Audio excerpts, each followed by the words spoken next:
আলিয়া মাদ্রাসা সরকারি কনসিডারেশনে যেটুকুই হোক আছে, কিন্তু বিশাল একটা অংশ কওমি মাদ্রাসা যারা, তাদের কোনো কনসিডারেশন এই বাজেটে নেই। অথচ সরকারের ট্রেজারিতে তারাও তো ট্যাক্স দিচ্ছে।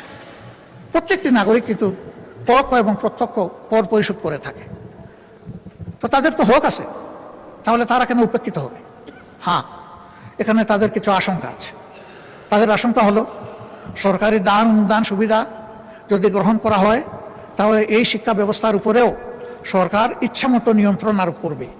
তখন ইসলামী শিক্ষার মৌলিকত্ব ক্ষুণ্ণ হতে পারে।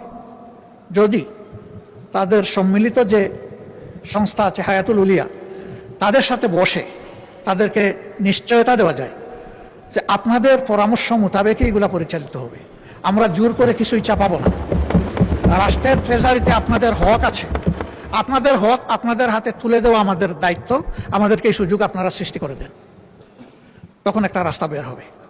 আমি মনে করি তাদেরকে এই বাজেটে ইনক্লুড করা উচিত। এখন মেকানিজম কি হবে, সরকার এটা বের করে নেবে। এই ক্ষেত্রে যদি আমাদের কোনো সহযোগিতা লাগে, আমরা প্রস্তুত। আমাদের সহযোগিতা ছাড়াই যদি সরকার একা সমাধান করে বলে ধন্যবাদ দিব, অসুবিধা নেই, কাজটা ভালো।